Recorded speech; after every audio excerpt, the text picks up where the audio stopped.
สบายดีทุกคนสบายดีพ่อแม่พี่น้องเด้อไม่ได้พบหน้าพ่อตากันแต่หึงนะทุกคนป้าไม่ได้ลงคลิปมานี่กะประมา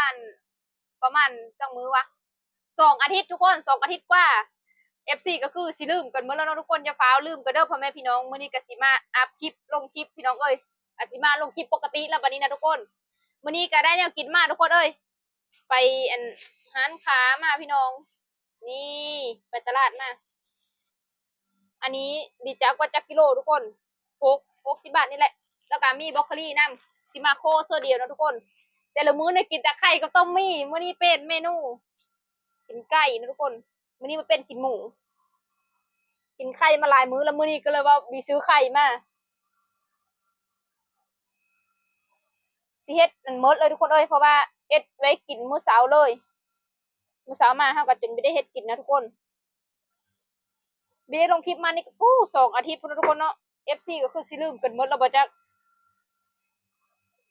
ไลฟ์สดกับบีได้ไหลมีซีนก็งามอยู่เลยทุกคนสิมาโคมาพัดนี่แหละกินแต่ไก่แล้วก็ปลาก็ไม่ได้กินหึงนะทุกคนเลยไม่ค่อยได้ซื้อนะเพราะว่า เงินเดือนออกกินไข่กับต้มมี่กินไข่นี่เกือบจะทุกมื้อเลยกินไข่นี่นะวันนี้ก็เลยมาเป็นกินหมูแทนมาโคหมูอ่ะโคชิ้นหมูจ่ายเยอะเมื่อกับมีท่านได้เมื่อได้ทุกคนเลยท่านละหอดเฮิร์นหอดซ่านได้ยังอยู่บ่อนเก่าอยู่ไลฟ์สดไลฟ์สดเนาะคิดว่าเอฟซีละลืมเดี๋ยวได้แล้วก็บีลงคลิปนำแล้วกันกับบีลงคลิปมันทุกคนมื้อนี้ก็เลยมาลงยันเอฟซีพี่น้องลืมเดียวก่อนคิดจะกินปลากับไม่ได้กินทุกคนเอ้ยที่กินปลาตามนี่กะบีจักแนวเอานำบีจักแนวเอาไม่มีแนวเอา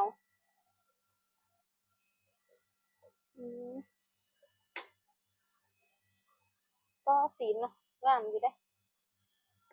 ไปตลาดอยู่มื้อนี้นะไปตลาดแต่ว่าไม่ได้ซื้ออยู่ตลาดได้มาซื้ออยู่ร้านค้าเขาพี่ไม่แน่ใจว่ากิโลละเท่าไหร่เด้อทุกคนแต่ว่าเขาซื้อมานี่ก็60 บาทก็ได้หลายเติบเลย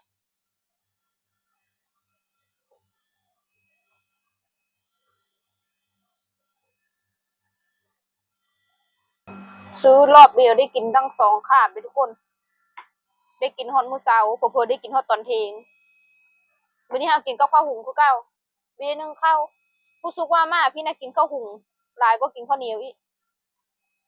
แล้วกินข้าวหุงก็ไม่ได้เปิงเพราะทุกคนหุงน้อยเดียวนั่นก็ได้กินตั้ง2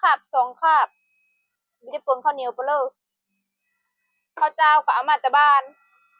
ข้าวเจ้าเอามากินนี่ก็เอามาเครื่องกระสอบถ้าหากระเยอะอันออกไปได้นึงให้กินเกือบคู่มือมีเปิงข้าวไปเลยกินสลับไปสลับมาข้าวหุงข้าวเจ้าข้าวหุงข้าวเจ้าก็ไม่ได้เปิงไปเลยทุกคนมื้อนึงก็เช้าเที่ยงแรงก็ไลฟ์สดถ้วยนึงจะประมาณถ้วยนึงเลยบางเทื่อก็มีฮอดซ้ำข้าวเจ้าให้กระเตกละเทื่อละจอกน้อย2 จอกน้อยทุกคนไม่ได้เปิงไปเลยแต่ว่ามาเปิงน้ำแนวกินนี่แนวกินนะ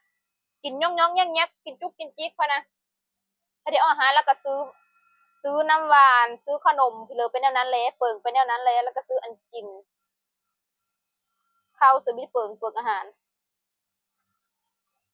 ซื้อเธอละเธอแต่ละเธอนี่200-300พี่เลยทุกคน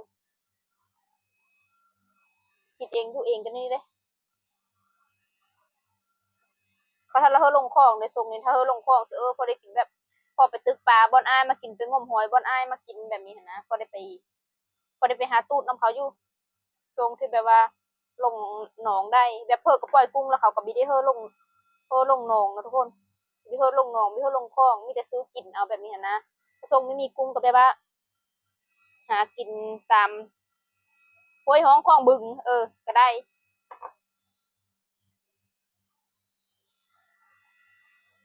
หนังมันซื้อมาแต่ละเธอทุกคนที่ซื้อมาติดกับหนังมันอ่ะอุ๊บเท่านี้เดียวเลยหนังไม่เลย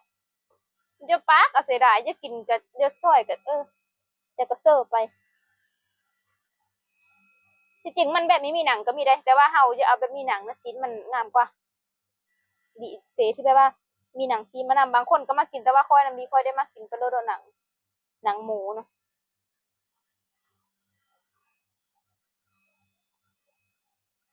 กินกินดูกระเบอร์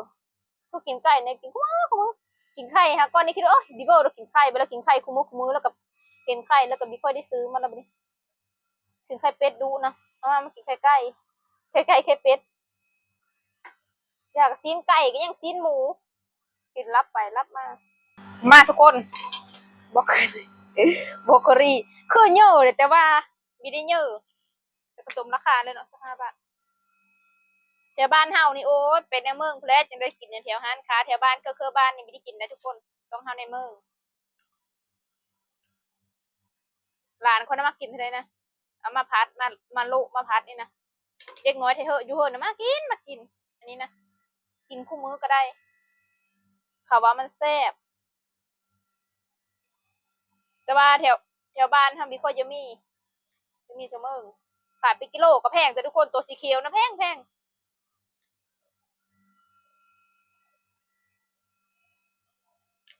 ขลายเป็นเงินบาทก็คือบีแพงเนาะขลายเป็นเงินกีบชั่วแพงที่จริงมันกับเป็นเงินบาทและเป็นเงินบาทจำนวนกีบก็ไรคือยูกิโลทุกโลวะแต่อยู่บ้านเท่าละ30-40โลละ30-40คือว่าแพงอยู่พี่เป็นโลละ100ก็คือว่าถือก็เป็น100ก็พี่ไม่ค่อยได้ซื้อเป็นโลทุกคนเลยซื้อแบบว่าเอาเขาไล่ขายเป็นโหเนาะถ้าเอาโหนึงเท่าละโห2 โหนะคันอยู่บ้านมันไกลเมืองก็ซื้อมาเท่าละโลซื้อเมื่อกะบิได้กุ้มเหิงได้ซื้อเมื่อฉันไม่ได้กินคาบเดียวเพราะว่าเด็กน้อยหลายเนาะเด็กน้อยก็มากินแต่เฮิรนทำหลายคน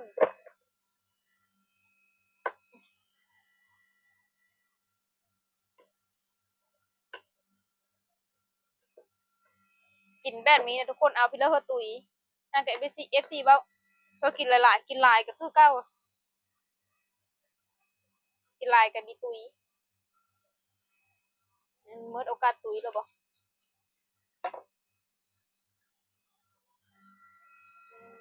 อ่อนเลยอ่อน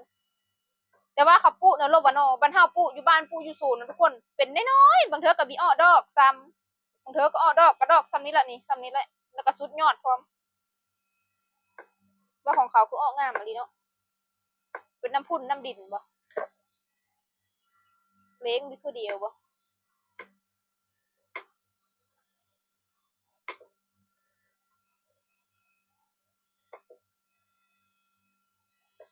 ไม่รู้ว่าตั้งเดียวในโลกเนาะทุกคนระหว่างสีเขียวกับสีขาวแต่รู้สึกว่าสีเขียวนะมันจะแพงกว่าแต่เอาไปเอามาสีขาวแซ่บกว่าใดเพราะว่าสีขาวมันจะอ่อนกว่าแต่สีเขียวผัดแพงแต่กินไปรู้สึกว่ามันแบบตัวนี้แซ่บกว่านะ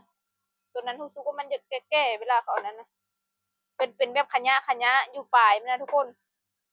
แต่อันนี้รู้สึกว่าอ่อนๆนี่ก็ได้ประมาณนี้แล้วทุกคนนี่มาเดี๋ยววันนี้เราจะมาเตรียมเครื่องไปพัดกันเลยนะทุกคนเข้าหุงห้องก็สุกแล้วทุกคนวันนี้เราสิมาโคกันเลยนะจ๊ะไม่ได้กินเฮิงแล้วคือละแซ่บอยู่ด้วยกินหมูบรอกโคลีอันวิดีเฮิงน่าจะมีหอดทิศแล้วอันนี้คือวิดีเฮิง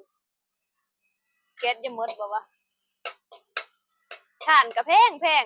คือว่าอะไรทุกคนเลย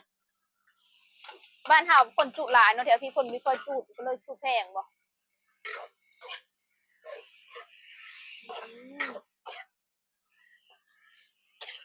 คือบ้านเฮาเลยทุกคนเลยบ้านเฮาวิดีเซอร์น้ำมันเซอร์มาเล่นเนี่ยโคหมูบ้านเฮาเวลาไปงานดองนี่เขาเอาโคหมูรู้สึกเลยว่าไปงานดองเราต้องมีทุกคนเสื้อพักเสื้อผลเยอะแบบนั้นแหละแต่ว่าเฮาไม่ได้เห็นแบบนั้นเอาโซนน้ำมันพัดบรอกโคลีอันนี้นะพัดอันนั้นนะเอิญว่าโคแบบดิเซลน้ำมันนะบ้านเฮาก็ได้ตามงานดองนี่สังเกตรถแถวบ้านเขาได้แต่แกล้บ้านอื่นจุเขามักจะเฮ็ดแบบเสิร์ฟโต๊ะเวลาเขาไปดองไปเพื่อนนะโคเขาสิโคเสื้ออันนั้นเนาะกระลำปีเดี๋ยวนี้แหละมาเล่นพร้อมเขาสิโคไปเธอแบบชิ้นสามารถแล้วก็เสื้อน้ำทุกคนเสื้อน้ำเนี่ยเนาะก็ได้น้ำสด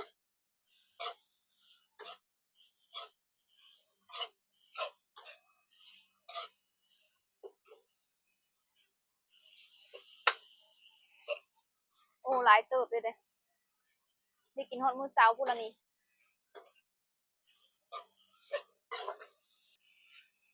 ่ทุกคนสิเริ่มสามารถแล้วพี่น้องมาเฮาสิมาเสิร์ฟนำ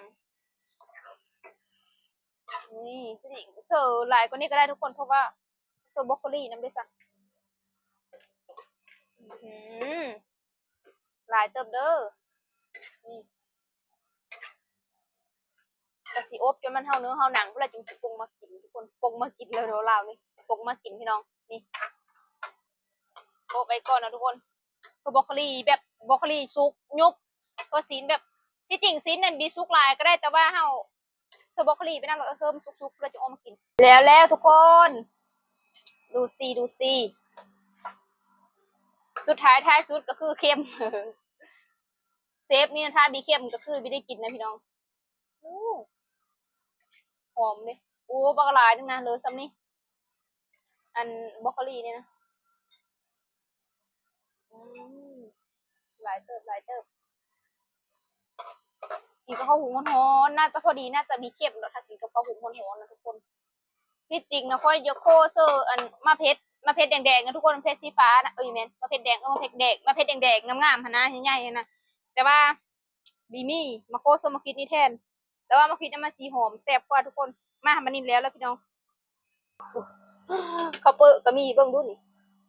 แต่ว่ากินไม่เยอะนะทุกคนก็กินไม่ได้กินประมาณนี้แหละพี่น้องกินเพื่อก็กินมะแกงทุกคนคือมะแกงมากินมะแกงก็เลยว่ามันแน่นอยู่แล้ว แต่ว่ากินเพราะว่ามื้อนี้นะไม่ได้กินข้าวกินพอตอนเช้าผัดบงแล้วก็ตอนเที่ยงกินต้มมี่เสือไข่มาเด้อพี่น้องกินข้าวแรงน้ำเดียวแต่ละคนกินข้าวแรงกินข้าวละบ่นี่กินข้าวแรงแต่น่าจะลงคลิปมื้อเช้านะทุกคนเป็นเรื่องกับฟ้าที่ตามไปเด้อพี่น้องอย่าฟ้าเบอร์เดียวแล้วก็อย่าฟ้าลืมเดียวเนาะห่างหายไปเฮิงกับบีแม่นว่าบีคิดฮอด FC คิดฮอด FC ทุกคนหาก็ได้มาลงนะพี่น้องเป็นฮอนในอยู่ไปว่าเจ็บปะอยู่ทุกคนฮะ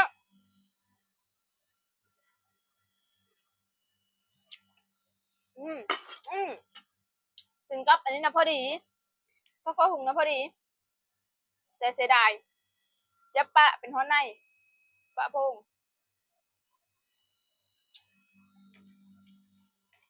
เป็นดุขนาดเลยทุกคนเอ้ยแต่ว่าหางก็ยังมาเป็นทรงหลังๆนะเป็นนะ4-5 รอบพวกเดินนึงนะไป4-5 รอบหาก็มาเป็นน่าจะแบบกินน้ำน้อยผู้หมอว้าวแล้วคนนะกินน้ำน้อยอืมแบบ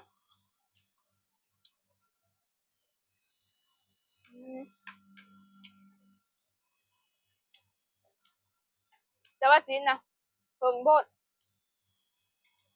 อุ้ยเป็นบรอกโคลีนี่แซ่บเว้ยรู้สึกว่าแซ่บกว่าตัวสีเขียวอีกแต่ว่าสีเขียวน่ะมันเยอะแข็งๆแต่ว่าสีเขียวแพงกว่าช่วงนี้ก็คือแบบว่างดซอยจุกันทุกคนลาบแล้วอาจจะไม่รู้เลยกินอีกแต่ตอนนี้เรารู้สึกว่าลาบแล้วอืมก็สิพอโตกินข้าวแล้วกะสิพอจบคลิปเพลงสมีเด้อพ่อแม่พี่น้องก็ฝากพ่อแม่พี่น้องกดไลค์กดแชร์กดติดตามไปกำลังเจอในเด้อทุกคนเดี๋ยวอย่าฟ้าลืมเดียวเด้อพี่น้องเดี๋ยวก็สิมาลงคลิปเพิ่มเบิ่งตลอดนะพ่อแม่พี่น้องฝากพ่อแม่พี่น้องกดไลค์กดแชร์กดติดตามให้เด้อทุกคนเด้อเดี๋ยวพบกันมื้อใหม่ทุกคน